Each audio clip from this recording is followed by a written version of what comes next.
Index card a day, number 59. Everything I Needed to Learn by Creative Katie, Karen Burchell. Hit the subscribe button on the lower right-hand corner if you're not already a subscriber.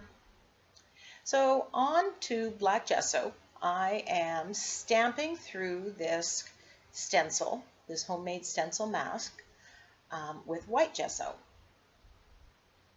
And I don't care that it's not all one shade of white. I want to have that variance for the next step because it's going to make the colors that I'm going to add have some highlights and lowlights.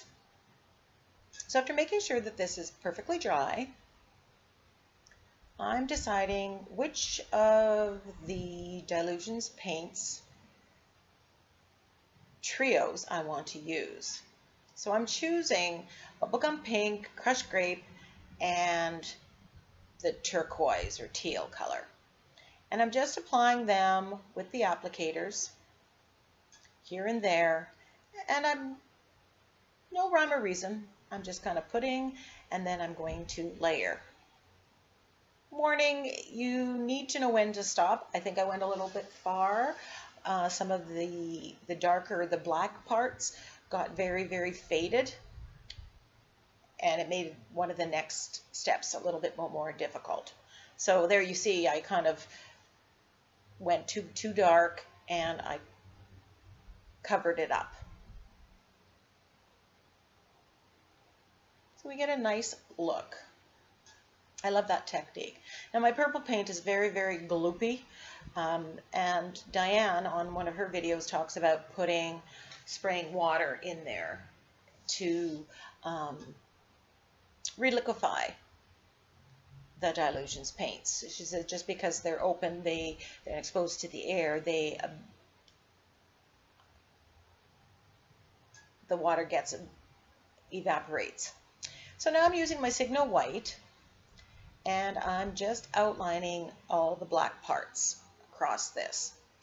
Now, I did not wait for the Dylusions paints to cure, which would take overnight. It's dry. That means that the color is going to seep through the white, and I am not, this white that looks so perfectly white right now becomes colored by whatever colors beneath it. So if you want to maintain that pure white, Diane recommends that you just make sure it's really, really cured overnight.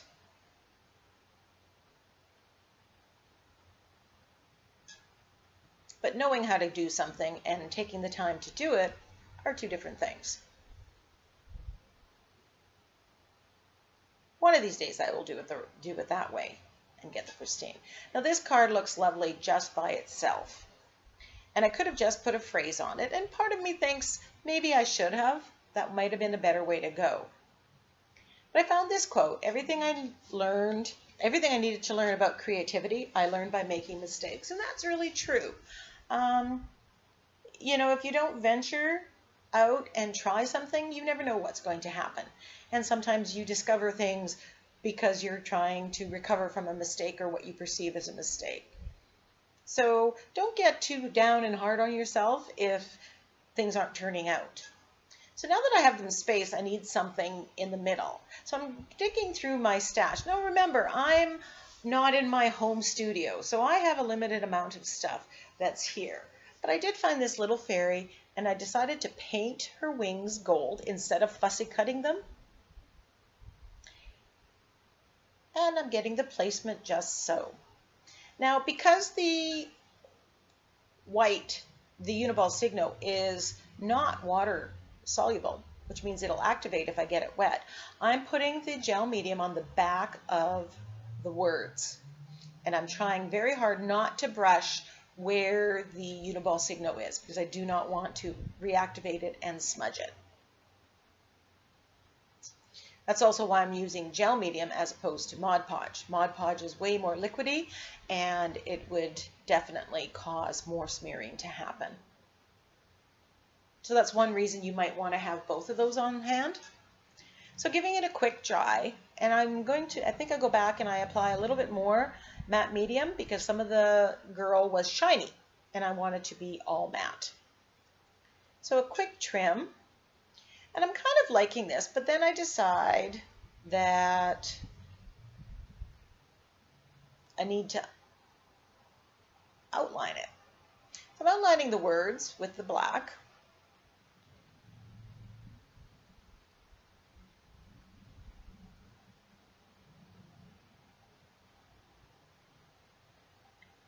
And then I'm just making the swirls on the wings a little bit more prominent.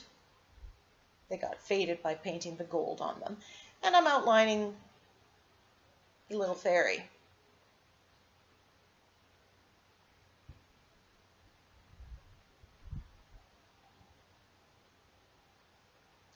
Then I decide that I need some silver splatters. And right about here, I think it just made it too busy in my thinking. It kind of, the fairy lost its definition. So I'm edging it, trying to frame it up. And this is pretty much where I stopped the video after going around with silver, my Sakura gel pen.